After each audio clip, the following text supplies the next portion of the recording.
제가 몇 년 전에 한 9년 그 정도 된 것 같습니다. 그때 수요일 저녁 예배 설교를 한 것이 기억이 문득 났습니다. 그때 제가 당연히 우리 호산나 교회는 아니고 이전 교회인데 그 예배가 끝나고 나서 이제 성도들하고 나가시는 길에 이제 인사를 했는데 그때 한 권사님께서 나가시면서 이렇게 말씀하셨습니다. 목사님, 오늘 말씀이 너무 좋았어요. 너무 은혜로웠습니다. 참 감동이 됐고 감사합니다. 그렇게 말씀을 해서 그렇게 인사를 하고 이제 저는 운전하고 집으로 오는데 그날따라 제 머릿속에서 권사님의 말씀이 머리에 맴도는 겁니다. 감사합니다. 감사합니다. 감사합니다. 은혜로웠어요. 은혜로웠어요. 계속 그 생각을 하다 보니까 저도 모르게 여러분 비웃으시면 안 됩니다. 제가 그랬다는 겁니다. 나 설교 좀 잘하나? 나 괜찮나? 이런 생각이 웃으시면 안 된다고요. 근데 이런 생각이 들면서 기분이 굉장히 좋았습니다. 그날따라, 제가 평소에 그러진 않는데, 그날따라 기분이 좋고, 막 그러면서 즐거워하면서 가다가, 갑자기 제 마음속에 두려움이 몰려오는 겁니다. 제 마음속에 갑자기 이런 생각이 듭니다. 나 이러다가 정말 교만하게 되는 건 아닌가? 나 이렇게 칭찬 듣고, 사람에게 칭찬받아서 이렇게 좋아하다가, 하나님 교만하게 되고, 하나님 잊어버리면 어떡하지? 왜 이 두려움이 왔냐면 저는 그때 확신했습니다. 내가 이 교만함을 가지고 있으면 내 목회는 무너지고 말 것이다. 나 지금까지 열심히 살았는데 내가 교만하면 모든 목회가 다 무너지게 될 것이고 앞으로 내가 무슨 일을 하든지 사람들에게 아무리 많은 박수를 받더라도 내 목회는 올바로 설 수가 없다. 그런 마음이 들면서 울면서 운전하면서 회개하면서 하나님 저를 용서해 주십시오. 하나님 제가 교만하지 않게 해 주십시오. 하나님 너무나도 무섭습니다. 하나님 교만하지 않게 해 주십시오. 그러면서 왔습니다. 그리고 그날 이후에 제가 목회 철칙이 하나가 생겼는데 그게 뭐냐면 이 한 문장입니다. 목사는 강단에 서는 것이 쉬우면 망한다. 목사가 교만해져서 강단에 함부로 서고 강단에 함부로 서서도 내가 쓰는 게 당연하다는 마음으로 이 자리에 서게 되면 내 목회는 망하는 거다. 그게 제 목회의 철칙입니다. 왜냐하면 강단에 서는 거, 이 자리에 서는 게 무슨 사람들 만족시키는 겁니까? 여러분하고 저하고 좋은 얘기하는 겁니까? 제가 무슨 개그를 하는 시간도 아니고 제가 분석한 자료를 여러분에게 알려드리는 자리도 아닙니다. 이 자리는 단순히 사람들만 있는 것이 아니라 하나님께서 함께 계시는 자리고 하나님께서 하나님의 말씀을 공동체에 전하기를 원하시는 자리이고 하나님께 우리가 한 마음으로 예배를 드리는 자리가 아닙니까? 그래서 이 자리는 목사에게 편한 자리가 되어서는 안 되는 겁니다. 불편한 자리가 되어야 됩니다. 이 자리에 서기 위해서 평생을 계속해서 제가 겸손하게 살아가고자 노력하는 자리가 맞는 것이고 그래서 이 자리에 서는 것이 결코 편해서는 안 되는 겁니다. 그래서 목사가 이 자리가 편하면 안 되는 것이고 목사가 하나님을 무서워하지 않으면 그 목회는 망하는 게 맞고 망해야 됩니다. 그래서 저는 확신합니다.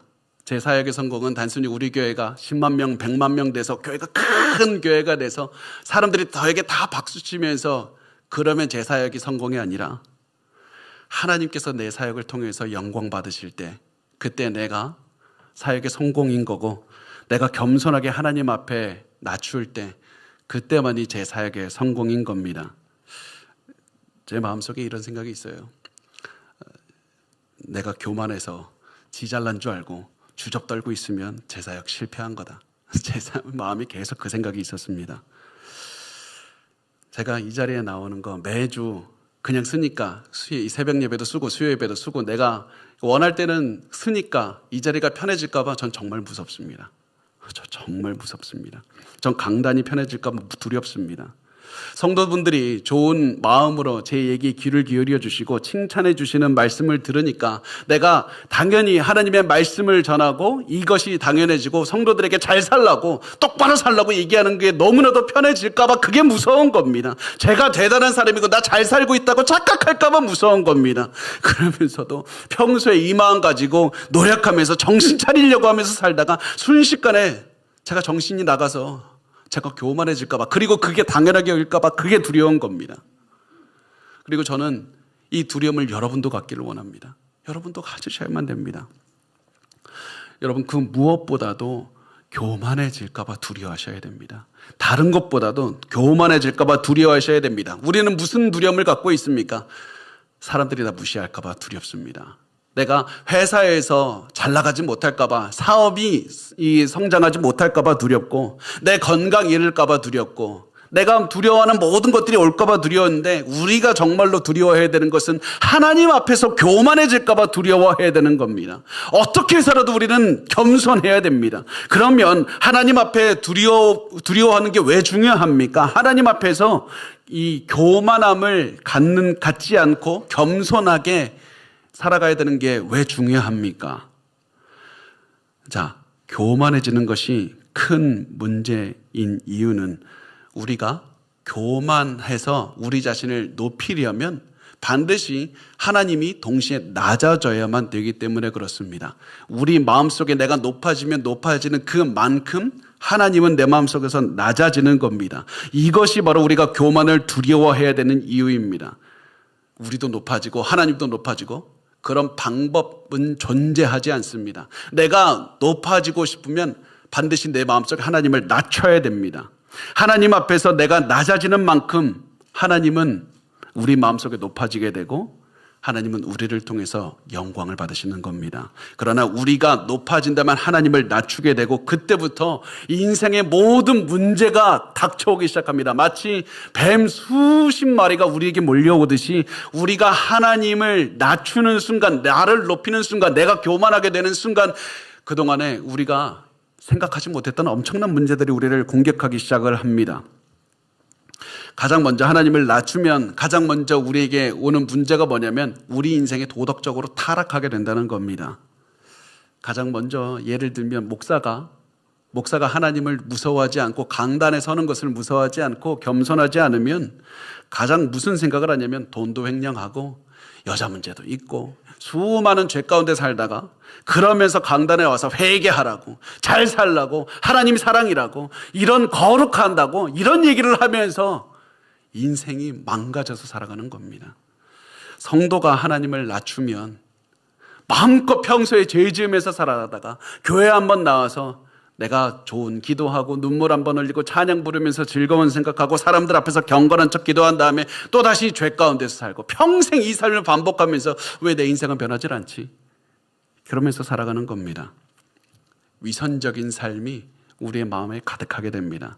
그리고 하나님을 높이지 않으면, 낮추면 반드시 우리의 삶이 도덕적으로 무너지게 되고 저는 확신합니다. 도덕적으로 무너진 삶은 반드시 그 값을 치르게 되어 있습니다. 당장이 오지 않는다 할지라도 그게 정신적인 문제로 오기도 하고 우리의 삶의 문제로 오기도 합니다. 우리의 삶은 정확합니다. 내가 도덕적으로 무너진 삶을 살면 반드시 거기에 대한 대가를 치르게 됩니다. 그런데 제가 이 말씀 드렸을 때 이런 생각이 들었습니다.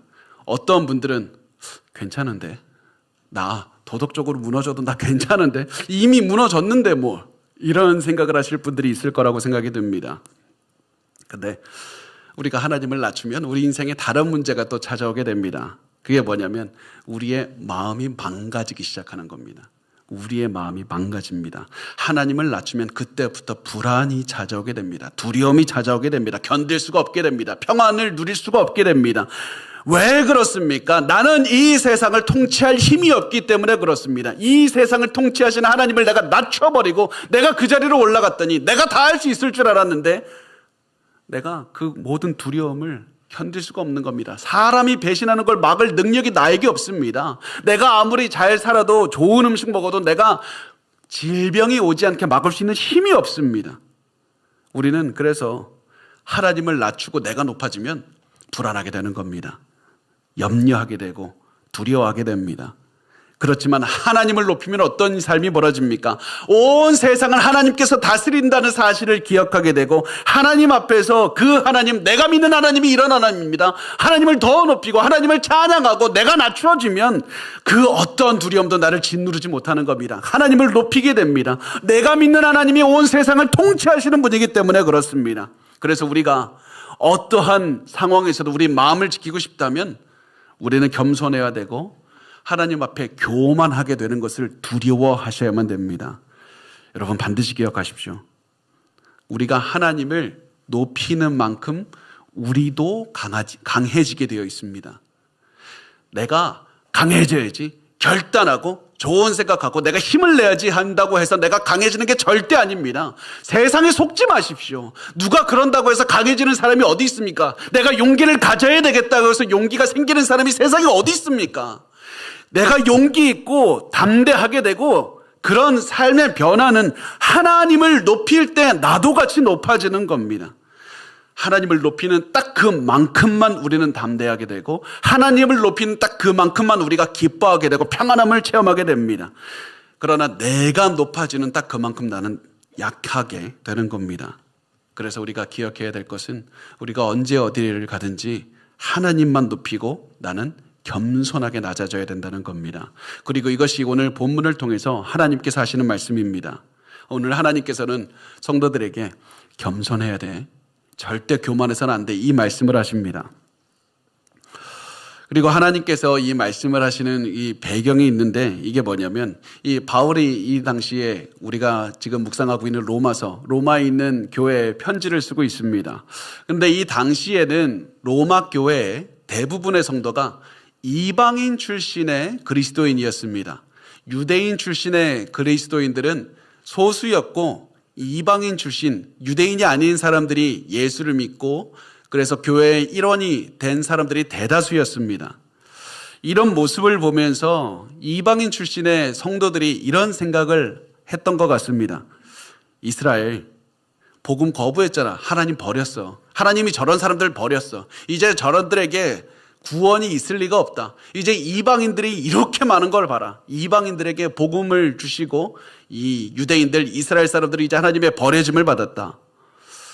이런 사람들이 있는 것을 보고 바울은 이제 로마 교회 이방인 성도들에게 말을 하는 겁니다. 절대 유대인들에게 교만하게 생각하지 말고 무시해서는 안 된다. 겸손하라라는 말을 합니다. 그 말씀이 로마서 11장 25절에서 27절로 이렇게 시작을 합니다. 우리 같이 읽어보겠습니다. 시작. 형제들아, 너희가 스스로 지혜 있다 하면서 이 신비를 너희가 모르기를 내가 원하지 아니하노니 이 신비는 이방인의 충만한 수가 들어오기까지 이스라엘의 덜어는 우둔하게 된 것이라. 그리하여 온 이스라엘이 구원을 받으리라. 기록된 바 구원자가 시온에서 오사 야곱에게서 경건하는 것을 돌이키시겠고 내가 그들의 죄를 없이 할 때 그들에게 이루어질 내 언약이 이것이람과 같으니라. 아멘. 이 사도 바울이 가장 먼저 하는 말이 이방인 출신의 성도들에게 겸손하라. 잘난 척하지 마. 너희 이방인들이 복음을 받을 수 있었던 이유를 기억해야 돼. 너희가 결단해서 너희가 먼저 내가 구원 얻기 위해서 복음을 찾아 나서야 되겠다, 그런 적이 있었느냐? 없다. 너희가 복음을 믿을 수 있었던 이유는 하나님이 은혜로운 분이기 때문이다. 유대인들이 복음을 거부했을 때 하나님은 누구나도 다 버려버릴 수 있었다. 다 지옥 보낼 수 있었다. 그런데 하나님께서는 그것을 기회로 해서 이방인들에게 복음을 들려주셨고 너희가 복음을 믿게 해주셨다. 그래서 이 너희가 믿음을 가지고 복음을 갖고 성도가 될 수 있었던 것은 모두가 하나님의 구원의 역사, 은혜 덕분인 것이다. 그러므로 너희는 절대 교만해져서는 안 된다. 너희 절대 교만해서 안 된다. 그런데 이방인 출신의 그리스도인들이 교만해서는 안 되는 이유가 하나가 더 있었습니다. 그게 뭐냐면 하나님께서 유대인들도, 지금 예수를 믿지 않는 유대인들도 복음을 믿게 해주실 것이기 때문에 그렇습니다. 이게 중요합니다. 바울이 그래서 이렇게 말을 합니다. 이방인의 충만한 수가 들어오기까지 이스라엘의 덜어는 우둔하게 된 것이라. 오늘 말씀이 좀 어려워요. 그래서 제가 설교를 못하는 게 아니라 말씀이 어려운 거니까 조금 제가 굉장히 쉽게 하려고 노력하고 있으니까 여러분 잘 들어보십시오. 자, 이방인의 충만한 수가 들어오기까지 이스라엘의 덜어는 우둔하게 된 것이라. 이 말이 뭐냐면 이스라엘의 충만한 수가 복음을 믿으면 하나님께서 선택하신 유대인들 복음을 믿게 해주실 것이다. 이런 의미입니다. 그래서 이 얘기를 조금 더 깊게 가보면 하나님께서 이방인들 중에 선택하신 사람들이 있습니다. 이 사람 구원해야 되겠다. 이방인들 선택하신 사람들이 있는데 그 사람들이 몇 명인지 알 수도 없고 그 사람들이 언제 다 구원을 받는지 그 수가 언제 될 것인지 우리는 알 수 없습니다. 다만 우리가 아는 것은 하나님께서 유대인과 이방인 중에 택한 자들을 구원하고 계시고 정확한 수가, 시기 이런 거 다 알 수 없지만 하나님의 구원 계획은 계속해서 이루어지고 있다. 이방인의 몇 명이 구원받는지, 이방인의 충만한 숫자가 채워지는 때가 언제인지, 또 하나님께서 왜 이방인들이 이 구원을 받고 그것을 보고 유대인들이 시기해서 또 이방인들처럼 복음을 믿게 하는지 우리 알 수가 없다. 다만 우리가 아는 것이 무엇이냐? 하나님께서 이러한 방식으로 구원하신다더라. 이것만 아는 겁니다. 그래서 바울은 이런 모습을 보고 신비라고 부르고 이거를 영어로 번역하면 미스테리, 이해할 수가 없다. 알 수가 없는 것이다. 이 신비라고 부르는 이유는 하나님께서 계시하지 않으면 우리가 그냥 역사를 봐서는 알 수가 없는 것이기 때문에 그렇습니다. 하나님이 이런 뜻이었어? 하나님이 이렇게 하신다고? 그걸 이해할 수가 없는데 하나님께서 계시해 주셔서 알기 때문에 신비가 되는 겁니다. 그렇다면 이제 우리가 궁금한 게 뭐냐면 하나님께서 왜 미스테리를 왜 알려주십니까? 왜 바울에게 알려주시는 이유가 뭡니까? 하나님께서 잘 생각해 보면 유대인들이 몇 명이 구원받는지, 이방인들이 몇 명이 구원받는지, 언제 되는지 하나님께서 모든 걸 알려주시진 않았습니다. 그냥 구원받는 이렇게 일하신다. 하나님께서 먼저 유대인들에게 기회를 주셨는데 복음을 유대인들이 거부하자 이방인들이 받아들이게 하시고 또 그 이방인들이 받아들였을 때 그것을 보고 유대인들이 질투를 느껴서 우리도 복음을 갖고 싶다. 이렇게 굳이 왜 이렇게 하십니까? 그 이유가 뭐냐면 이방인들이 교만하지 않게 하려 하십니다. 성도들이 교만하지 않게 하십니다. 이방인들로 구성된 교회 성도들이 유대인 너희 보고 교만한 마음 절대 가지면 안 되게 하려고, 무시하면 안 되게 하려고, 너희가 원해서 구원받는 게 아니라 모든 것이 하나님의 계획 안에, 하나님의 주권 안에 모든 구원의 역사가 하나님께서 이루어가고 계시고 그 모든 것을 은혜로 이끌고 가고 계시기 때문에 너희가 자랑할 것이 없는 것이다. 모든 것이 하나님의 계획 안에 있는 것이다. 이것을 말씀을 하는 겁니다. 그렇다면 우리가 이 신비, 하나님의 미스테리, 하나님께서 일하시는 방식을 보고 무엇을 해야 되는가? 우리가 해야 되는 것이 무엇이냐면 구원은 내가 이루는 것이 아니라 하나님께서 이루어 가시는 거구나. 구원은 내가 결단해서 내가 노력해서 믿음 가졌고 내가 노력해서 믿음을 유지하고 있고 내가 노력해서 이 구원을 계속해서 유지하고 있는 게 아니라 하나님이 먼저 선택하시고 하나님께서 구원해 주시고 하나님께서 구원을 이루어 주시는 것이다. 이방인과 유대인의 구원 계획은 사람에 달린 것이 아니라 하나님께 달린 것이다. 사람이 노력해서 얻어낸 것이 아니라 하나님이 은혜로 주신 것이다. 그러므로 구원 얻은 이방인 성도들이 해야 되는 것이 하나님의 은혜를 기억하라. 너희의 절대로 교만하지 말고 하나님의 은혜가 너희의 생명줄이니까 은혜를 기억하고 교만하지 않고 겸손하게 은혜를 기억하며 살라는 겁니다. 그리고 하나님께서 이렇게 유대인에게 기회를 주시는데 유대인에게 믿는 기회를 이제 주시는데 그것도 무엇 때문이라고 말을 하냐면 이방인들을 보고 유대인들이 부러워서 믿음을 갖게 되는 것, 그것도 또한 하나님의 은혜다. 유대인들이 갖고 싶어서 갖는 게 아니라 하나님의 은혜 때문이다. 그래서 28절과 29절에 이렇게 말씀을 합니다. 복음으로 하면 그들이 너희로 말미암아 원수된 자요, 택하심으로 하면 조상들로 말미암아 사랑을 입은 자라. 하나님의 은사와 부르심에는 후회하심이 없느니라.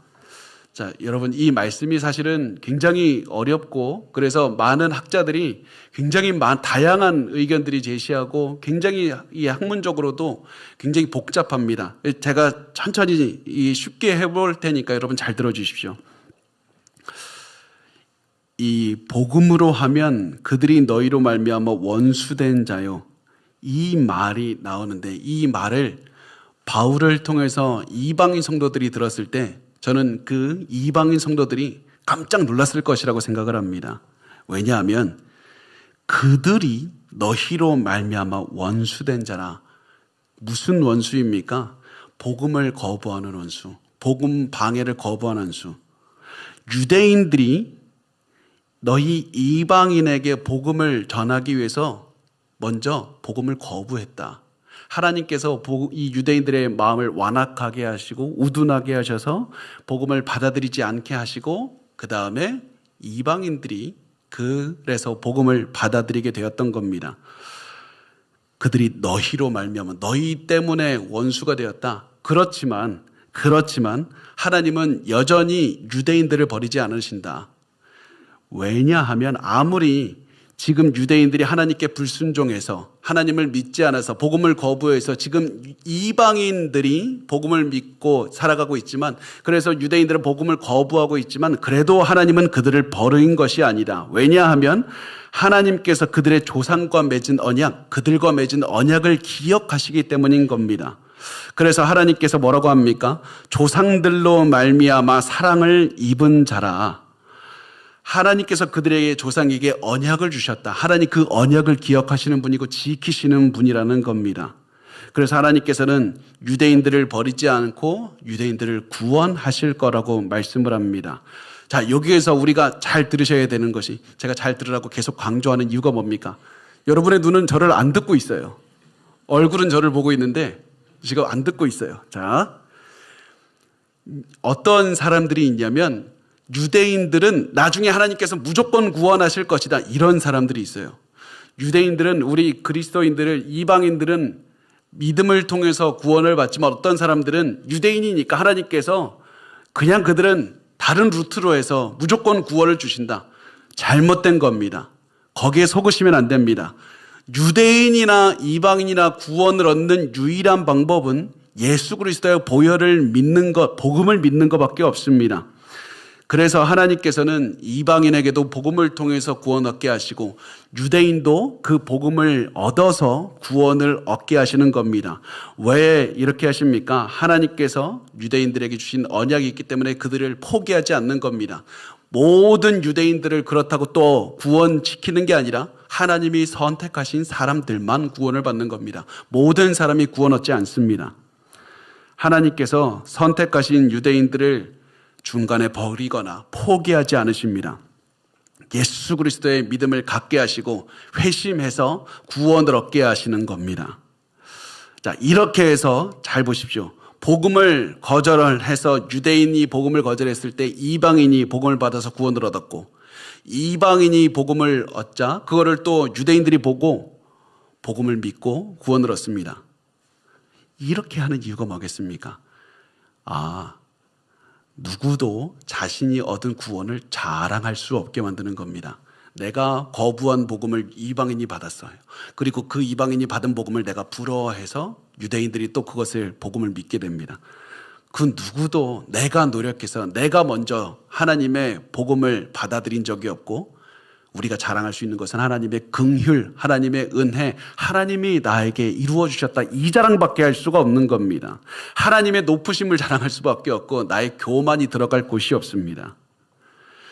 그래서 우리 구원받은 사람은 이것이 우리에게도 동일하게 적용되지 않습니까? 우리가 믿고 싶어서 믿은 게 아니라 하나님께서 나에게 믿게 해주시고 나에게 하나님의 그 믿음을 계속 가져가게 하시는 것 아닙니까? 사실 저도 제 삶을 보면 하나님의 긍휼밖에 자랑할 게 없습니다.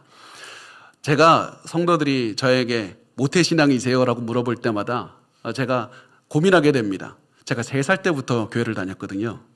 3살 때부터는 모태신앙일까 아닐까? 어머니 뱃속에서는 아니었는데, 여하튼 제가 어렸을 때부터, 아기 때부터 부모님 손에 이끌려서 교회를 다녔습니다. 그리고 모태신앙들의 특징이 있죠. 언제부터 예수 믿었는지가 확실치 않아요. 그런데 제가 아직도 기억나는 것은 아버지가 기도할 때 그 옆에 무릎 꿇고 자는 게 그렇게 행복했습니다. 기도하다가 잠들면 칭찬을 해주시더라고요. 그런데 이렇게 해서 시간이 지나서 보니까 저도 모르게 자연스럽게 믿음을 갖게 되었습니다. 믿음은 제가 원해서 가진 게 아니라 하나님께서 계속해서 어렸을 때부터 믿음에 대해서 들려주셨기 때문에 갖게 된 겁니다. 그리고 제가 목회자가 되고 이 자리에서 서 있는 것도 다 하나님의 은혜입니다. 제가 지난번에도 말씀드렸는데, 제가 어떤 처음 들으시는 분들은 충격받으시면 안 됩니다. 제가 원래 교회를 되게 싫어했습니다. 벌써 몇 분 충격을 받으셨는데요. 제가 교회를 굉장히 싫어했습니다. 저희 아버지가 이제 개척을 하신 목회자이시기 때문에 제가 어릴 때부터 부모님이 교회 항상 가 계시고 그러면 그렇게 혼자 있는 게 싫었고 집을 기억하면 항상 이 어두운 집, 항상 불이 꺼져 있는 집, 그것만 기억이 납니다. 그리고 교회 생활이 항상 행복하지는 않죠. 또 교회에서 어려움을 겪으시는 걸 보면 교회 너무 싫어. 교회 너무 싫어. 그래서 나중에 하나님께서 콜링을 주셨을 때 제가 했던 반응, 하나님을 사랑하겠는데 성도는 못 사랑하겠습니다. 교회는 못 사랑하겠습니다. 하나님, 그래서 내가 학자가 되어서 교수의 직을 감당하겠습니다. 그런데 여기 있죠. 근데 제가 신학교에 가서도 한동안 제가 그 교회에 대한 상처, 사람에 대한 상처를 가지고 있었는데, 근데 하나님께서 놀라운 일을 하셨는데 그 어떻게 하셨냐면, 제가 하나님께서 직접 제 마음을 만져주실 수도 있었지만은 제 마음 아시고 일부러 교회를 통해서 제 마음 만져주셨습니다. 제가 전도사로 섬기는 그 교회 성도들을 통해서 제 상처 치유해 주시고 제 마음 만져주셔서 제가 상처받아서 거부했던 교회 사람들을 통해서 나를 치유해 주시는, 제가 그것을 볼 때 무엇을 느끼냐면 하나님의 긍휼이다. 그렇게 성도들을, 이 교회를 싫어했던 제가 이제는 교회에서 제일 중점으로 하는 게 순모임 아닙니까? 성도들의 교제가 아닙니까? 이게 제가 볼 때는 긍휼이고 이게 볼 때는 기적입니다. 제가 그래서 제 삶을 보면 하나님께서 은혜를 내려주셨다. 저 그거밖에 안 떠오릅니다. 제가 은혜의 산 증인입니다. 여러분도 그 은혜를 기억하셔야만 됩니다. 은혜가 중요합니다. 그런데 이 말씀을 듣는 이 이방인 성도들은 바울의 말을 받아들이기 굉장히 어려워했을 겁니다. 이해할 수가 없었을 겁니다. 바울 선생님, 바울 사도 저기를 보십시오. 이 유대인들이 저렇게나 하나님 거부하고 있는데 어떻게 저 사람들이 받아들인다는 말입니까? 언제 하나님 믿습니까? 저들이 지금까지 저렇게 예수 그리스도의 복음을 전하는 것을 반대하고 방해하는데 저들이 예수 믿을 수 있는 희망이 있습니까? 그 질문을 들었을 때 바울이 이렇게 대답을 합니다. 30절부터 32절에 보면, 너희가 전에는 하나님께 순종하지 아니하더니 이스라엘이 순종하지 아니함으로 이제 긍휼을 입었는지라. 이와 같이 사람들이 순종하지 아니하니 이는 너희에게 베푸시는 긍휼로 이제 그들도 긍휼을 얻게 하려 하심이라. 하나님이 모든 사람을 순종하지 아니하는 가운데 가두어 두심은 모든 사람에게 긍휼을 베풀려 하심이라. 이스라엘 백성들이 지금 순종하지 않고 있다. 그렇지만 그들도 회심하고 구원 얻을 수 있다. 왜냐하면 사람의 마음이 원해서 구원을 얻는 게 아니라 하나님의 긍휼로 구원을 얻기 때문이다.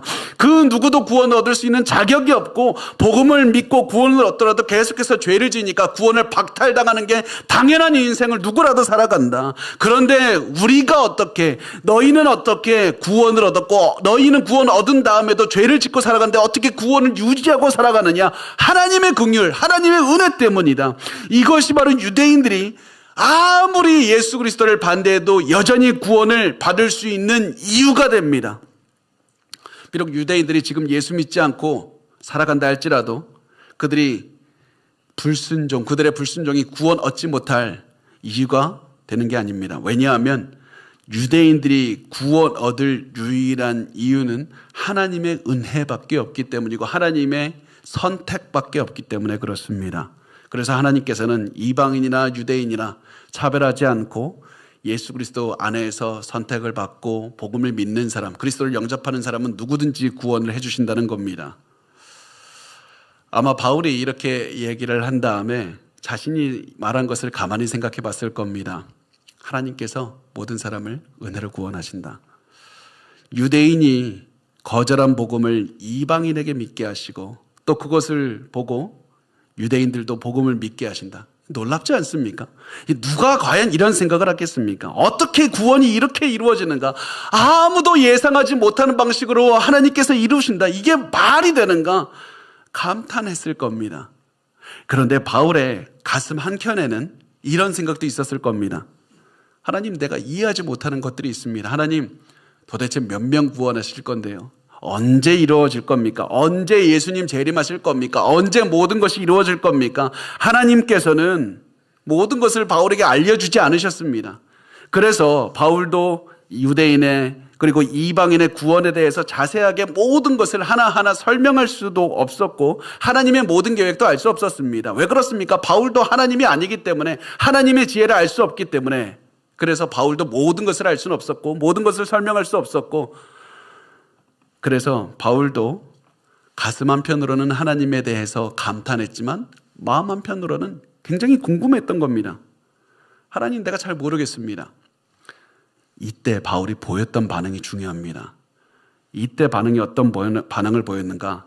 하나님 나 잘 모르겠습니다. 이런 마음이 있을 때 바울이 보였던 반응은 하나님을 찬양하는 것이었습니다. 하나님을 높이는 것이었습니다. 하나님을 최대한 자신이 할 수 있는 모든 것을 다해서 높이는 것이고 자신이 하고 있던 모든 것을 내려두고 중지하고 하나님을 찬양하는 겁니다. 그리고 그것이 바로 우리가 읽은 33절과 34절의 말씀입니다. 이렇게 말씀을 합니다. 깊도다 하나님의 지혜와 지식의 풍성하며 그의 판단은 헤아리지 못할 것이며 그의 길은 찾지 못할 것이로다. 누가 주의 마음을 알았느냐? 누가 그의 모사가 되었느냐? 바울은 자신이 모든 것을 알지 못한다는 사실을 깨닫는 그때 바울은 로마 사람들에게 말하기를 잠시 중단하고 갑자기 하나님을 찬양하고 하나님을 높이기 시작합니다. 깊도다 하나님의 지혜와 지식의 풍성하며. 이게 놀라운 겁니다. 바울이 왜 갑자기 하나님을 찬양합니까? 하나님을 찬양하는 이유가 뭡니까? 나는 하나님의 계획을 모른다. 그런다 나는 하나님을 안다. 하나님의 계획을 모르지만 난 하나님을 안다. 나는 모르는 것이 너무나도 많지만 내가 사랑하는 하나님은 모든 것을 알고 계시고 하나님은 내 능력을 뛰어넘는 완벽한 분, 위대한 분이라는 사실을 알고 있다. 자신은 이해하지 못하는 모든 것들을 하나님을 알고 계시고 그 하나님은 완벽한 지혜와 완벽한 지식을 가지고 계시고 그 하나님은 선하실 뿐만 아니라 바울을 사랑하신다는 것을 알고 있었던 겁니다. 그래서 바울은 내가 모릅니다. 그러나 나 여기서 좌절하지 않고 하나님을 찬양합니다. 하나님의 영광을 찬양하면서 하나님 앞에 부르짖기 시작을 하는 겁니다. 그리고 나서 바울이 이 한 가지를 생각했을 것이라고 저 확신합니다. 무엇이냐면 하나님의 계획, 놀라움, 그리고 그때 드는 생각은 복음의 능력을 생각을 하는 겁니다. 바울은 복음을 생각하면서 감탄했을 것이고 하나님에 대해서 경외했던 마음을 가졌을 겁니다. 왜냐하면 하나님이 보여주신 가장 큰 미스터리, 가장 큰 놀라운 것이 무엇이냐면 이해할 수 없는 것이 바로 하나님의 아들이 인간이 되시고 또 그 인간이 되신 하나님의 아들이 나를 위해서 십자가에서 죽으시고 십자가에서 죽으신 분이 부활하시고 그리고 미스터리 중에 가장 큰 미스터리가 그 하나님이 나를 선택하셔서 나를 구원하셨다. 이게 복음의 놀라운 점인 겁니다. 인간의 상식을 거스르는 겁니다. 그 고귀한 희생을 통해서 나를 구원하셨습니까? 그게 말이 됩니까? 바울과 같은 그런 하나님의 백성들을 핍박했던 사람까지 구원하십니까? 이거는 인간의 지혜와 지식으로는 도저히 이해할 수가 없는 영역인 겁니다. 그래서 바울이 보였던 반응은 내가 할 수 있는 것은 하나님을 찬양하는 것, 하나님 앞에 감탄하는 것, 하나님께 영광을 돌리는 것밖에 없습니다. 나는 하나님 앞에 내 자신을 낮추고 하나님 앞에 경배할 수밖에 없습니다. 깊도다 하나님의 지혜와 지식의 풍성하며. 그렇게 바울은 하나님께 찬양할 수밖에 없었던 겁니다. 나는 지금 하나님의 계획 잘 모르겠습니다. 내 고난도 얼마나 지속될지 모르겠습니다. 그렇지만 하나님의 때가 오면 하나님께서 나에게 알려주실 것이고 그 뜻은 그 누구보다도 지혜롭고 완벽할 것이라는 건 나 믿습니다. 그러면서 바울이 이렇게 말합니다. 누가 주의 마음을 알았느냐? 누가 그의 모사가 되었느냐? 누가 주의 마음을 알았느냐? 하나님의 마음을 헤아릴 수 있는 사람은 아무도 없다. 누가 그의 모사가 되었느냐? 하나님께 조언할 수 있는 사람이 누가 있겠느냐? 나 인간 바울은 도저히 하나님의 능력과 판단을 따라갈 수가 없고 하나님의 지혜를 판단할 수도 없다. 난 하나님의 통치하시는 방식도 알 수 없다. 다만 내가 아는 것이 무엇이냐? 나 자신 하나님 앞에 낮추고 하나님을 찬양해야 된다. 그거밖에 없는 겁니다. 그러면서 바울은 계속해서 자신을 낮추고 하나님 앞에 감탄하면서 하나님을 찬양합니다. 우리 마지막으로 35절과 36절 같이 읽겠습니다. 시작. 누가 주께 먼저 드려서 갚으심을 받겠느냐? 이는 만물의 주에게서 나오고 주로 말미암고 주에게로 돌아감이라. 그에게 영광이 세세 있을지어다. 아멘. 이게 중요합니다. 이것이 엑기스고 이것이 중심입니다. 그 어느 누구도 하나님께 어떤 것도 요구할 수 없다. 누가 주께 먼저 드려서 갚으심을 받겠느냐. 하나님께서 모든 것을 소유하신 분인데 너가 무엇을 하나님께 드려서 하나님께 만족을 드릴 수가 있겠느냐. 이는 만물이 주에게서 나오고 주로 말미암고 주에게로 돌아감이라. 하나님이 모든 것의 근원이시다. 하나님께서 모든 것을 창조하셨고 모든 것을 유지하고 통치하고 계시고 하나님께서 이 모든 피조물을 유지하시는 목적도 하나님을 위해서다. 감히 누가 하나님께 무엇을 드려서 하나님께 기쁘심을 줄 수 있고 인정을 받을 사람이 있느냐? 아무도 없다. 그러면서 오늘 우리가 읽을 말씀 중에 가장 중요한 말씀, 바울이 이렇게 말합니다. 그에게 영광이 세세 있을지어다. 아멘. 우주의 모든 것이 하나님의 영광을 위한 것입니다. 하나님의 영광이 영원히 지속되게 하소서. 하나님의 영원히 높임을 받으시옵소서. 아멘. 그리고 여기서 우리가 겸손할 수 있는 방법을 찾을 수가 있습니다. 바울이 지금 하나님의 구원의 뜻을 설명하다가 하나님 앞에 자신을 낮추고 하나님을 찬양하고 영광을 드렸습니다. 영광을 드렸습니다. 이것입니다. 우리가 하나님 앞에 겸손할 수 있는 유일한 방법은 하나님의 영광에 집중해서 영광만을 위해서 살아가는 겁니다. 유대인과 이방인이 구원을 얻은 게 중요한 게 아니라 이 사람들이 구원을 얻은 이유가 무엇이냐? 하나님의 영광을 위해서다. 내가 구원을 얻은 이유가 무엇이냐? 하나님의 영광을 위해서다. 내가 내 인생이 중심이 아니고 유대인이나 이방인이 그 우주의 중심이 아니라 하나님이 우주의 중심이시고 모든 사람은 하나님의 영광을 위해서 존재하는 겁니다. 온 우주가 존재하는 목적이 무엇이냐? 하나님의 영광을 위해서. 성경책이 존재하는 이유가 무엇이냐? 하나님의 영광을 위해서. 내가 앞으로 살아가는 목적이 무엇입니까? 하나님의 영광을 위해서인 겁니다. 온 우주의 중심에 하나님의 영광이 있습니다.